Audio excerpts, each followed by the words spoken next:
បើយើងកត់សម្គាល់ពីខ្សែជីវិតរបស់អ្នករកស៊ីអនឡាញវ័យក្មេងរូបរាងស្រស់ស្អាតមួយរូបគឺអ្នកនាងឡុងម៉ានីនបាទបងប្អូនអាចមើលឃើញថាបច្ចុប្បន្នគាត់ជោគជ័យគ្រប់យ៉ាងមិនថាមុខរបររកស៊ីឬមួយក៏គ្រួសារស្នេហាអីទេគឺថាគាត់ល្អទាំងព្រមតែម្ដងបាទក៏ប៉ុន្តែបើយើងសម្លឹងទៅឲ្យឆ្ងាយពីពេលដែលគាត់ចាប់ផ្ដើមពីពេលដែលគាត់ចេញដំណើរគឺគាត់អាចថាពិបាកជាងយើងខ្លះទៅទៀតបាទព្រោះថា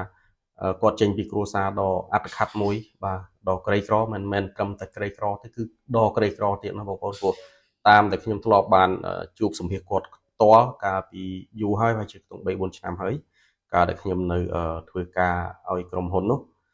ខ្ញុំបានដឹងថាគ្រួសារគាត់គឺអត់មែនទេអត់រហូតដល់ថាថ្ងៃខ្លះរកបាយហូបអត់ចង់បានណាប៉ុន្តែបើយើងត្រឡប់មកមើលឥឡូវមកមើលសមិទ្ធផលរបស់គាត់ការសម្រេចបានរបស់គាត់គឺជារឿងដ៏គួរឲ្យមោទនៈសម្រាប់ខ្លួនគាត់ផ្ទាល់បាទព្រោះថាយើងចាប់ផ្ដើមពីទីកន្លែងដ៏ទាបមួយហើយបច្ចុប្បន្នមកដល់ទីកន្លែងដ៏ខ្ពង់ខ្ពស់មួយអញ្ចឹងបងប្អូនបាទឥឡូវយើងទៅរំលឹកពីស្ថានភាពគ្រួសាររបស់គាត់តិចគ្រាន់តែថាខ្ញុំមិនមានព័ត៌មានអីជ្រៅជ្រះវែងឆ្ងាយអីដែរទេដោយសារតែការដែលខ្ញុំជួបគាត់សភានោះគឺនៅក្នុងកម្មវិធីចឹងហើយយើងដឹងថាកម្មវិធីវាមិនអំណោយផលសម្រាប់ឲ្យយើងក្នុងការទៅជែកសួរនាំច្រើនជីកឬជីកគល់នោះទេបាទគាត់បានដឹងថាគាត់នៅក្នុងគ្រួសារមួយដែលអត្តឃាតមែនទែនហើយដូចជំនាញពីខាងលើគឺថាថ្ងៃខ្លះរកបាយហូបសឹងអត់បានអញ្ចឹងក្នុងស្ថានភាពហ្នឹងគាត់ដែលការនោះវ័យដូចថាជាង10ឆ្នាំជាងបាទ17 18ហ្នឹងគាត់ក៏បានឡើងមកភ្នំពេញហើយដំបូងផុតគឺគាត់ដូចថាស៊ីឈ្នួលលក់អនឡាញអីគេតែมันបានបញ្ជាក់ថាលក់ឲ្យអ្នកណាទេបាទហើយបន្ទាប់ពីលក់កាលនោះដូចជាបានប្រាក់ឈ្នួលប្រមាណទេប្រមាណ10000ទេក្នុងមួយថ្ងៃបាទអធិស្ឋានខ្ញុំភ្លេចដែរដោយសារតែយូរឆ្នាំដែរហើយបាទបន្ទាប់ពីលក់ទៅយូរទៅរបៀបថាដូចការងារនោះដូចបង្រៀនគាត់ដែរអញ្ចឹងបងប្អូនអញ្ចឹងមិនថាយើងធ្វើការវាស្មើថាយើងចូលសាលាដែលមានប្រាក់ខែមានន័យថាយើងរៀនបានចំណេះហើយយើងបានប្រាក់ខែទៀតអញ្ចឹងដូចម៉ានីនគាត់ធ្វើការឲ្យគេបាទគាត់ទទួលបានកម្រៃវាមិនច្រើនទេក៏ប៉ុន្តែជាមួយគ្នាគឺគាត់បានរៀនចេះដឹងពីរបៀបនៃការរកស៊ីពាក់ព័ន្ធនឹងអនឡាញអញ្ចឹងហើយក្រោយមកក៏គាត់បានសន្សំលុយផ្សាយផ្សំហ្នឹងក៏បានចេញមករកស៊ីខ្លួនឯងបាទហើយរកស៊ីខ្លួនឯងហ្នឹងក៏តិចណងចេះតែរីកចម្រើនរហូតទៅវាស្របនឹងកលៈទេសៈនៅក្នុងស្រុកយើងដែលទីផ្សារអនឡាញទើបតែផ្ទុះអញ្ចឹងណាបងប្អូនអញ្ចឹងហើយរាប់ថាគាត់ចេញរកស៊ីចំពេលអញ្ចឹងហើយវាអំណោយផលហើយបូកផ្សំនឹងទេពកោសល្យនិងចំណេះជំនាញរបស់គាត់ដែលគាត់ធ្វើការឲ្យគេផងអញ្ចឹងទៅគាត់មកធ្វើខ្លួនឯងគាត់យល់ដឹងមិនមែនថាគាត់មកធ្វើតែមិនដឹងអីទេអញ្ចឹងណាបាទអញ្ចឹងទាំងអស់នោះវាសុទ្ធតែជាអំណោយផលទី1មកពីចំណេះជំនាញរបស់គាត់ពីការខិតខំរបស់គាត់ហើយបូកផ្សំនឹងកលៈទេសៈដែលនៅក្នុងស្រុកយើងទើបតែចាប់ផ្ដើមផ្ទុះនៅរបររកស៊ីអនឡាញនេះផងបាទអញ្ចឹងតាំងពីពេលនោះមកគឺថាគាត់រីកចម្រើនរហូតតែម្ដងបាទរហូតដល់ថ្ងៃដែលខ្ញុំជួបគាត់នៅក្នុងកម្មវិធីហ្នឹងគាត់គឺជាអ្នករកស៊ីធំមួយរូបទៅហើយពាក់ព័ន្ធនឹងសមិទ្ធផលដែលគាត់សម្រេចបានដោយដែលបងប្អូនឃើញបាទគឺថាគាត់មានទ្រព្យមានអចលនទ្រព្យជាច្រើនបាទទាំងមិនថាផ្ទះឡានដីគាត់មានច្រើនគាត់ថាมันមានតួលេខជាក់លាក់ទេព្រោះថារឿងអញ្ចឹងវាមិនថាយើងថាគេយើងមិនចង់និយាយចេញជាសាធារណៈទេប៉ុន្តែបងប្អូនអាចមើលឃើញបានហើយថ្មីនេះទៀតសោតក៏ទិញរថយន្តបន្ថែម2គ្រឿងបាទហើយ2គ្រឿងដែលទិញមិនមែនជារថយន្តប្រភេទធម្មតាទេប៉ុន្តែជាប្រភេទ luxury បាទជាសុទ្ធតែ super car ដែលមួយគ្រឿងនោះគឺគេស្គាល់ថា Mark Rolls-Royce Cullinan Blade បាទហើយរថយន្តនេះយើងដឹងហើយសុទ្ធតែជារថយន្តលំដាប់អភិជនហើយតម្លៃវិញ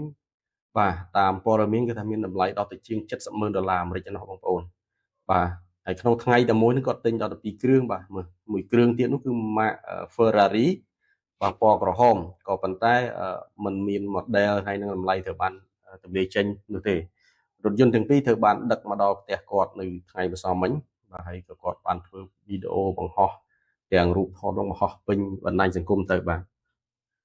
នេះជារថយន្តដែលគាត់ទិញបន្ថែមទៅគាត់មានរថយន្តដល់ទៅ5គ្រឿងហើយគិតត្រឹមពេលនេះ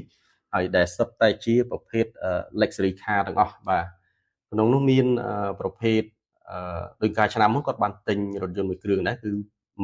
Lamborghini Aventador ពណ៌ក្រហមបាទហើយក្រៅពីរថយន្តនេះគឺមានរថយន្ត Lexus LM បាទបន្តមកទៀតគឺមាន Ferrari មួយទៀតបាទតែពិតគាត់មានរថយន្ត Ferrari មួយគ្រឿងហើយគាត់នៅពណ៌ខុសគ្នារថយន្តដែលគាត់មានហ្នឹង Ferrari ដែលគាត់មានគឺពណ៌លឿងដែលឡែករថយន្ត Ferrari ដែលទើបតែទិញម្សិលមិញហ្នឹងទើបតែដឹកចូលផ្ទះនៅថ្ងៃម្សិលមិញហ្នឹងគឺពណ៌ក្រហមបាទអញ្ចឹងបូកទាំងពីរគ្រឿងដែលគាត់ទិញថែមហ្នឹងសរុបទាំងអស់គឺគាត់មានដល់ទៅ5គ្រឿងហើយអានេះយើងគិតតែរថយន្តយើងឃើញថាចំនួនទឹកប្រាក់ដែលចំណាយទៅលើរថយន្តប៉ុន្មានបងប្អូនគឺលានហើយបាទចូលលានគិតត្រឹមតែពីគ្រឿងដែលនាំចូលក៏រាប់ថាលានដែរព្រោះថា Colinan ហ្នឹងបាទ Rolls-Royce Colinan Black ហ្នឹងជាង70,000ទៅហើយបាទ Ferrari នោះក៏អាចថា20-30 ម៉ឺនដែរអញ្ចឹង1លានបូកទាំង3គ្រឿងដែលមានស្រាប់ទៀតអាចចូលដល់2លានបាទអានេះបើយើងនិយាយចេញជាតួលេខណាបាទអញ្ចឹងសួរថាតើគាត់មានទ្រព្យសម្បត្តិប្រមាណតែគាត់ថាចំណាយទៅលើតែរថយន្តគាត់មានដល់ទៅខ្ទង់2-3លានទៅហើយអញ្ចឹងសួរថាបើសិនជាមនុស្សមានប្រាក់ត្រឹមតែ1លាន2លានតើយកលុយមកទិញឡាន1លាន2លានដែរទេអត់ទេបាទអញ្ចឹងគឺថាគាត់មានច្រើនហើយនេះជាសមិទ្ធផលមួយដែលមិនគួរជឿណាបងប្អូនយុវតីម្នាក់ដែលនៅក្មេងខ្ចីហើយចេញពីគ្រួសារដែលខ្សត់ខ្សោយទៀតក៏ប៉ុន្តែចេះមើលឱកាសចេះចាប់ឱកាសហើយចេញរកស៊ីចំពេលរហូតដល់បានសមិទ្ធផលដូចបានឃើញបាទអានេះយើងនិយាយតែទ្រព្យសម្បត្តិបាទក៏ប៉ុន្តែរឿងមួយទៀតដែលយើងមើលឃើញថាគាត់ក៏កំពុងតែជោគជ័យជីវិតកំពុងតែស្រស់បំព្រងដែរនោះគឺពាក់ព័ន្ធនឹងគ្រួសារបាទតាមពិតទៅបងប្អូនដឹងម៉ានីនគាត់មិនមែនជានារីកមុំទេគាត់ជានារីមេម៉ាយបាទដូចបងប្អូនហ្នឹងគឺគាត់មានកូនស្រីម្នាក់ក៏ប៉ុន្តែมันមានព័ត៌មានអំពីសង្គមគ្រួសារគាត់ពីពេលមុននោះទេយើងអត់ដឹងថាគាត់ជួបគ្នាពីពេលណាហើយក៏ចែកផ្លូវគ្នាពេលណាទេយើងស្គាល់មកគាត់នោះគឺដឹងថាគាត់ជាស្ត្រីមេម៉ាយហើយមានកូនម្នាក់ទៅហើយបាទអញ្ចឹងយើងដឹងហើយថាម៉ានីនគាត់បានសាងសេចក្តីស្នេហាជាមួយនឹងតារាចម្រៀងផលិតកម្មហងមាសគឺលោកថុលសុភិតិនឹងច្រើនឆ្នាំហើយបាទហើយថ្មីនេះនៅក្នុងថ្ងៃខួបកំណើតរបស់ម៉ានីនផ្ទាល់បាទដែល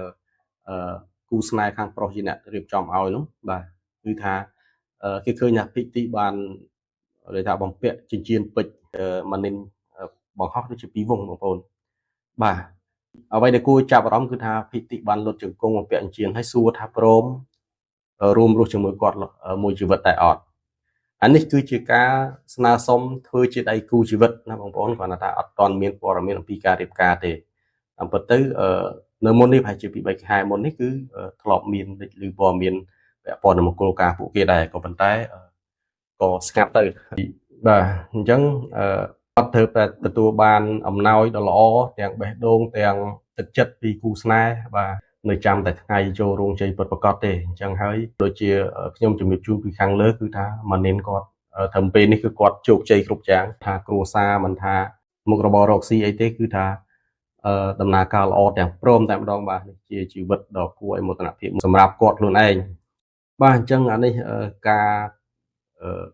រាយការណ៍ហើយនឹងការអធិប្បាយបន្ថែមរបស់ខ្ញុំពាក់ព័ន្ធនឹងស្ថានភាពខ្សែជីវិតភាពជោគជ័យរបស់អ្នករកស៊ីអនឡាញឡុងម៉ានីនគឺមានតែប៉ុណ្្នឹងណាបងប្អូនអរគុណច្រើន